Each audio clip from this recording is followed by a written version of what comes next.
Hi, my name is Sofia and this is my friend Ida. and welcome to my channel. Oh She used to be a model in Korea and I'm currently working as a model in Korea, and we're kind of talking about making a video discussing what would be essential to know before coming to Korea working as a model. We figured we should share that with you because you're watching this video, so I assume that's what you want to do. Exactly. Yay! So me and Ida, we go back way back. You used to work in Korea before me. Yes, I went to Korea in like 2014, I think, and I was there for like 5-ish years almost. Yeah. And then you came to Korea as I left. Yeah. And then I started modeling like a year later. Yeah. So I have a lot of knowledge that I learned from you and like from our mutual friends that kind of passed it down to me that I think is pretty essential to know before going. Just for your own safety. I didn't know anything when I got to Korea, and back in my days they didn't have those YouTube channels explaining what to do because it didn't exist. I used to do YouTube too, and I used to make videos about that. But I mean, that's old knowledge. This is the new generation. The new people doing this, so yeah, we're gonna make an updated video about things you should know before going, like way before starting your modeling career and all of that stuff. What you should consider, what you need to prepare, what you need to know about. Yeah, it's been a few years since you worked in Korea. And it changed a little bit. I mean, it's kind of the same still, but still a little bit different. I mean, it is a lot of people's dream to go to Korea and work in entertainment and, you know, do all the fun stuff you see other people doing. But there are some expenses, I would say, that you might not know about. And even if you have heard about it, you might not know how bad it is.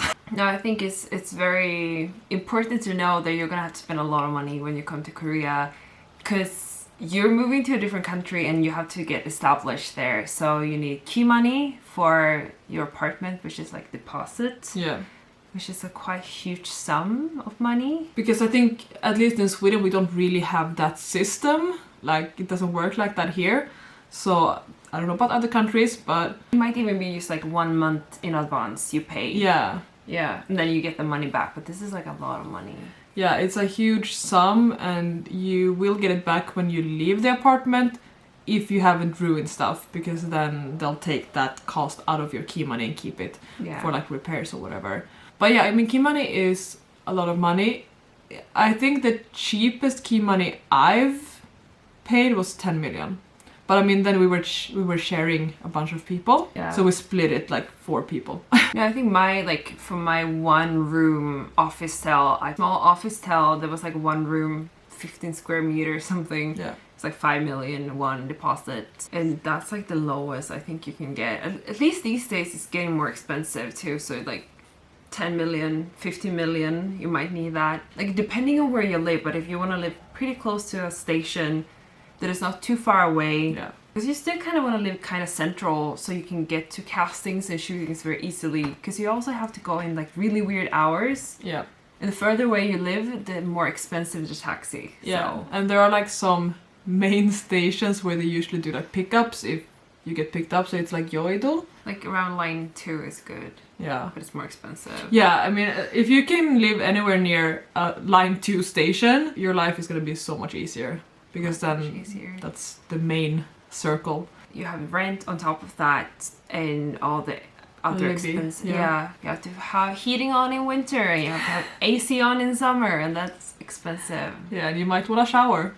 Hey. You might want to shower.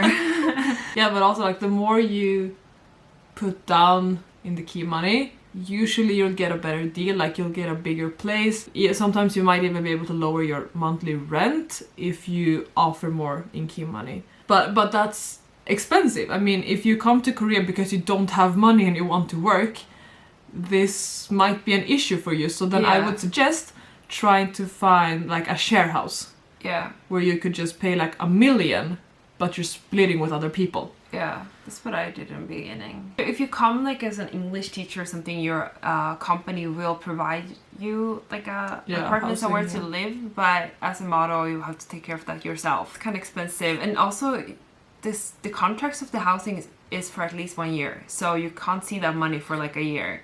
Yeah, no. Because you can't breach a contract. So. And also depending on how shady your landlord is, they might not want to give it back to you anyways. Yeah. We lost a lot of money once because the landlord, after we left Korea, they were like, oh, you didn't clean. Oh, there was like a hole in the wall, or whatever, like making stuff up, and we couldn't disprove it because we had already left. And we're like, well, we can't prove that we cleaned because we're not in the country. We can't point at like things we did. So if you have a shared house, if you're moving out, if your contract is ending, they might be like, well, just find someone to take the room and they can give you the money. Yeah, like they are not going to be willing to give you the money because it's just complicated for them. And also, for you to be able to have your visa as a model, you need a house contract to even get your like ID card. So you need to get a housing contract of some sort. Even if it's a shared house, you know, you need some proof of living. Yeah, and actually that could be a issue too. I mean, this might be a bit off topic, but if you share the house, your name has to be on the contract. So they have to like make the same contract like 4 times if you live with 3 other people. And just change the names, because you can't hand in a contract with someone else's name. No, exactly. It's or like very you weird. could do like me. I live with my boyfriend, so he's on the contract of the house, and then we also signed another contract that we have to hand into like some office that says that he's the like person living there, and he allows me to live there. It's like it literally says like I allow this foreigner to live here, and I'm like, great, this Wegugan lives here.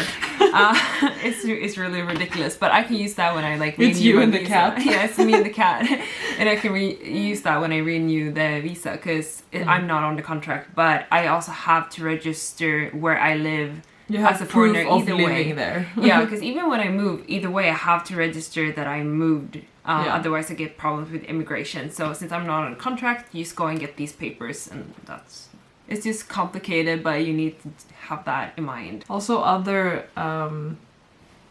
things you might have to pay for that you might not have thought of is like maintenance of your appearance. Like, let's say you have a contract, you're working as a model, you have to look the same always. Yeah. Like, both of us, we've had or have like less natural hair colors. Yeah.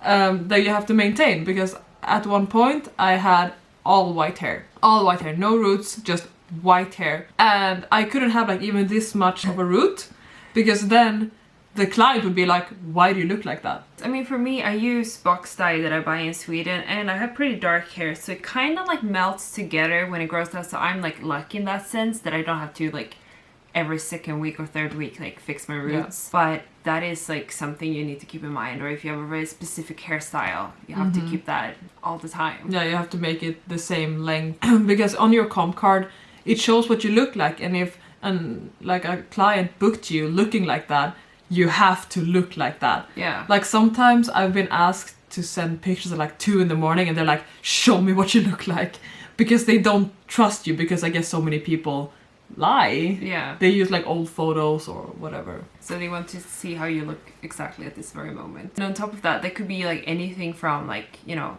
fixing your skin if you need to do that, or if you want to. You can't have bad skin. You're not allowed to have bad skin. Yeah, and like sure, I do have bad skin at sometimes, but you can't. But I can't. But I do invest in a lot of skincare and stuff like that, and it's like, you know, you have to keep your nails fixed. Like you can't really do like crazy nails, even if you would like to. Like you would have to trim them yourself. I stopped going to the like nail salon to get my cuticles fixed because I was like, I always do it myself. Like I always fix it because it's too expensive. This one's weird because you wouldn't assume that's what it's like, but you have to have your own wardrobe. Like even if you're going in for like I've done lookbooks where they still ask me to bring my own shoes. Yeah. Because it's like I did like a lookbook for dresses, but they didn't provide shoes. So they were like, well, bring 3 different heels and I'll pick the ones I like the best. Yeah. So that means I would just, from the get-go, I would have to own 3 pairs of heels, which I did because I love heels. But I mean, maybe I didn't. Yeah. Or if you have like really big feet or very small feet. I mean, in Korea that should be okay. But if you have like very big feet or very specific. Well, even like, very big isn't very big. It's just like a European size 39. That's the maximum you'll find. Yeah. Ever. Like women's shoe size. Yeah, they might struggle to find shoes that fits you. So yeah, so you might have to bring like your own shoes anyways. But also if you're doing a drama shoot or even a commercial shoot, they might be like, bring 5 outfits, and the stylist will choose the dress or the pants or the shirt that they like the best, and that's what you're gonna wear. Because I guess they don't want to provide clothes for that many people. If it's like 100 extras, they don't have clothes for everyone. And they will still have an opinion of what you wear, but you still need it. Because if you don't show up with it, you're gonna have a lot of problem. Like the agency that booked you will not work with you again, maybe, or they will give you a warning. They might not call you for a few weeks because they get mad. They're salty. Yeah. Which I understand, because they ask you to bring something and you said okay, and if you don't, then they get in trouble because you didn't listen, you know. But it's so funny because I was just looking at us in the viewfinder and we're both wearing black. Yeah. You can't wear black. You have to wear like colors, because if you're in the background of a drama, they don't want a sea of black. Yeah. They want people to be wearing different colors. So you have to have I had so many ugly clothes that I donated a lot to you when I left Korea, because I was like, these are my background clothes. These are my commercial clothes. You can buy really cheap ones in like Kosuk Terminal or like Hongdae. Like it doesn't have to be super fancy, but also when you're building your portfolio for portfolio work, you might need to bring your own clothes, because if don't wear black. Yeah. Do not wear black. I mean, if you're doing black. But also black has a tendency, if you are on the paler side, to make you really washed out, because the camera can't. Yes, like this. We're dumb. We're saying don't wear black, and we're like, we're wearing black. But you see what happens. Yeah. Also, because it's like, if you do collaborations with photographers, they might not have stylists to work with. Then you would have to style it yourself. And you have to think about what kind of photos do I want and need for my portfolio. Speaking of portfolios too, let's say you are already in Korea but you're not modeling. Like maybe you're on a working holiday, you're a student, or you're just like there for a vacation and you're like, oh my god, I wanna stay. I wanna keep being here. What do I do? And I mean, there are companies that you can pay. They have a studio, they have photographers, they have stylists, makeup artists, whatever, and they will do you up all pretty and they will shoot you, and then you have a portfolio. They'll take different angles, full body, half body, close-ups, like front, side view, 3/4, everything. And that'll like be your first portfolio, but that's really expensive. Like really expensive. I don't. Do you know the prices now? I don't, because I never used it. But it's a couple of 100,000 won. Yeah, so it's like a couple $100. And the other option would be to find people to do collabs with, like Kane Charyong, where it's like no one gets paid. Exactly. But they get photos for their portfolio and you get photos for yours. But again, it's pretty hard to convince someone to do that with you when you don't have a portfolio, because then they might just be wasting their time and your photos suck and they can't use them. If you're looking for agencies, you need to be able to show them why they should hire you. Yeah. Why would they hire you if you don't photograph well? Yeah. But also, like, there might be, like, every agency has different clients. And they might be able to tell, oh yeah, you would do well with our clients. Like, we could really help you. Most agencies can't provide a lot of work. So that's why you sign, like, freelance model contracts. I'm a freelance model. You were a freelance model. My agency still gets me jobs sometimes, but I might not be what their clients are looking for, which I'm aware of because my look is very specific.